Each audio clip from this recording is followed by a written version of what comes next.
Political warfare in British colonial India aided a British minority in maintaining control over large parts of present-day India, Pakistan, and Burma. The East India Company obtained a foothold in India in 1695 and from that start expanded the territory it controlled until it was the primary power in the subcontinent. After the Indian Rebellion of 1857, the British government nationalised the company, creating the British Raj. The company lost all its administrative powers. Its Indian possessions, including its armed forces, were taken over by the Crown pursuant to the provisions of the Government of India Act 1858. A new British government department, the India Office, was created to handle the governance of India, and its head, the Secretary of State for India, was entrusted with formulating Indian policy. The Governor-General of India gained a new title, and implemented the policies devised by the India Office. As a result of the relatively small presence in the country, the British resorted to many methods to retain control of India. Economic manipulation. Once it had established its factories in India, the East India Company started to highlight the benefits of trade with them to the local merchant classes in Surat and Bengal. This helped lure the merchant class away from local rulers to the East India Company, as when it persuaded local financiers to abandon the Bengali Nawab in 1756. The East India Company recruited James Stewart in 1772 to help advise on the political aspects of the Indian and Bengali economy. Stewart recommended creating a central bank and making local bankers and money-lenders directors to soak the pooled wealth back into the economy, as well as a more efficient system of taxation to keep that wealth from falling back into the hands. While this policy was not adopted, the company did establish a more universal currency based on the Sikha rupee to restrain the power of the shroff moneylenders. Later, when the company had increased its power and influence in the subcontinent, it started acting as a government. In 1793, Lord Cornwallis abolished the right of local landholders to collect dues on trade, which cut back on the feudal powers of the princes, limiting the martial strength and turning them into landlords. Indian civil service. After the Indian Mutiny of 1857, the new British administration created a close partnership with certain landholders and princes to strengthen the grip on power. This was either to create a hierarchy of racial types arose, each arranged into appropriate social classes, whose spiritual and material improvement were entrusted to the paternal direction of gentlemanly rulers, or of single hierarchy all its subjects, Indian and British. The army and the civil service were the main instruments of British power, staffed by only a small number of white officials. This imperial service became a large vested interest of the educated upper middle class. By 1913-14, for example, the Government of India devoted no less than £53 million to the army and civil administration. Imperial service enabled the mainly southern professional and public school culture to reproduce itself abroad and also create facsimiles among elites in the new colonies established. The Indians in the civil service were to be brought up as gentlemen, and an eton in India was established, thereby perpetuating a political ruling class of Indians owing the position to England. The native Indians in the civil service became the bridge by which Englishmen governed the masses, or as the official Zachary Macaulay said in 1834, "We must do our best to form a class who may be interpreters between us and the millions whom we govern, a class of persons, Indian in blood and color, but English in taste, opinions, in morals, and in intellect." The Indian civil service held nearly every senior, non-military, position in the government, and through the creation of a new ruling caste and propaganda, invented an ideology of imperial service and amassed a scholarly literature in which India's history, society, economy and culture were interpreted as a story of chaos from which only the steel frame of civilian rule had been able to save them. In 1885, after the founding of the Indian National Congress, native Indians began campaigning against the power of the Indian civil service by attacking it with the slogan that stressed the un-Britishness of British rule. Quote, in response, the service rejected the idea of more Indians in its ranks, but instead offered concessions to allow more Indians in local legislative councils. However, as the ICS integrated the councils, they carefully included members of different religions and castes to inhibit effectiveness and largely neutralize any check on the power. In addition, membership to the legislative councils was by appointment, rather than election, and the councils were restricted to a consultative role.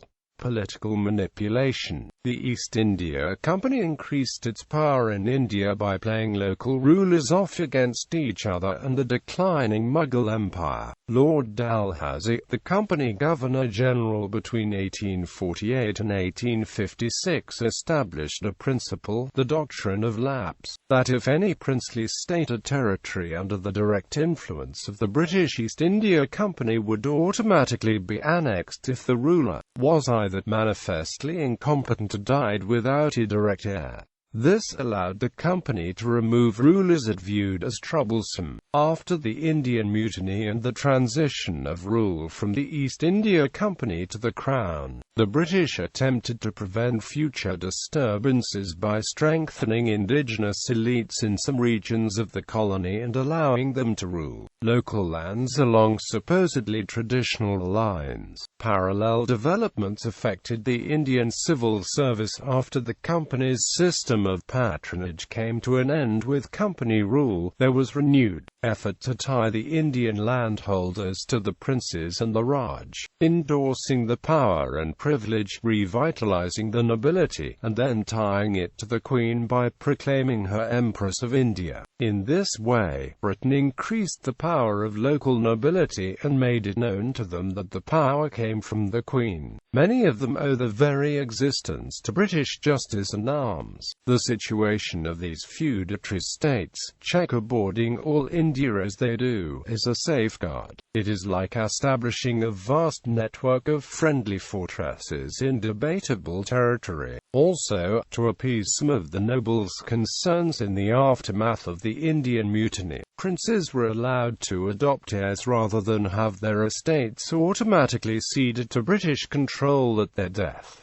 Direct and indirect rule. Direct rule required replacing of pre-existing political institutions and replacing them with centralized, territory-wide, and bureaucratic legal administrative institutions that were controlled by colonial officials. Indirect rule was a form of colonial domination via collaboration with indigenous intermediaries who controlled regional political institutions. Colonial India was a mix of the two types of rule. While the civil service ran a large portion of the country, in peripheral regions, chiefs, princes, sultans, and other indigenous leaders controlled customary, legal administrative institutions that were organized along patrimonial lines. Leading colonial officials believed indirect rule was more adaptive and culturally sensitive, far superior to direct rule, in that indirect rule allowed for social development through gradual change from within rather than shattering the social fabric, producing opposition from the local populace.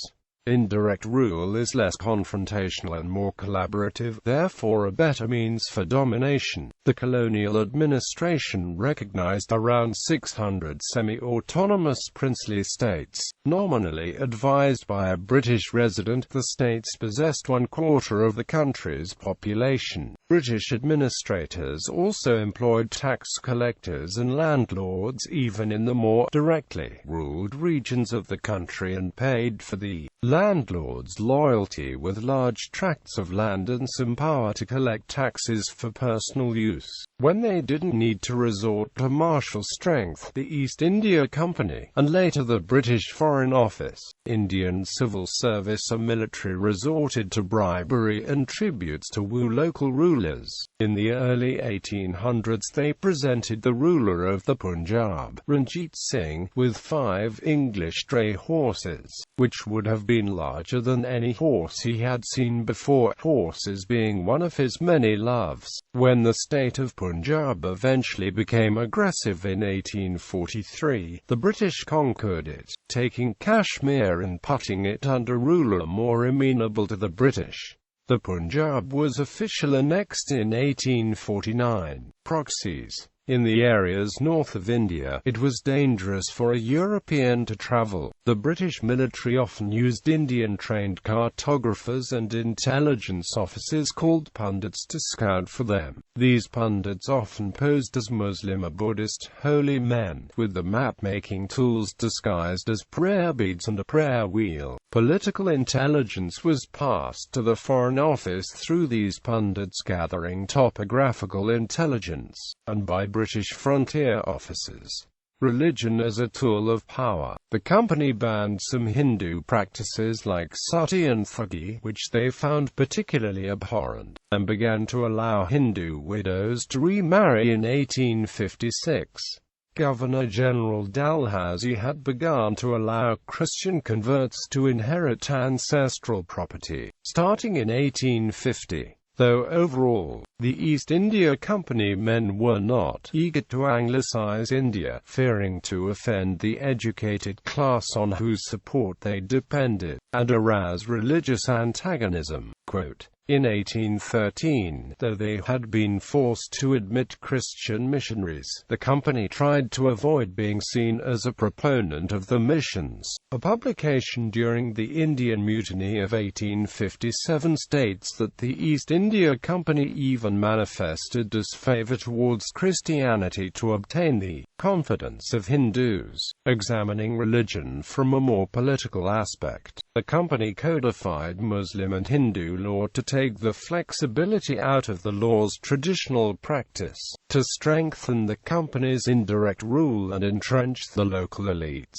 Initially, the British in the East India Company favored the Hindus over the Muslims as government agents because the Hindus were generally less hostile to the presence. The company systematically removed Muslims from positions of power over its tenure in India. However, by 1893 Hindu power in the Indian National Congress was growing at a rate disquieting to the British, so they reversed the traditional policies and began encouraging Muslims to enter the political process to make the body less effective. Subversion. For much of the 18th and 19th centuries, political warfare and subversion were used by the Russians to destabilize British rule in India, as well as by the British to retain a hold on those conquered subjects.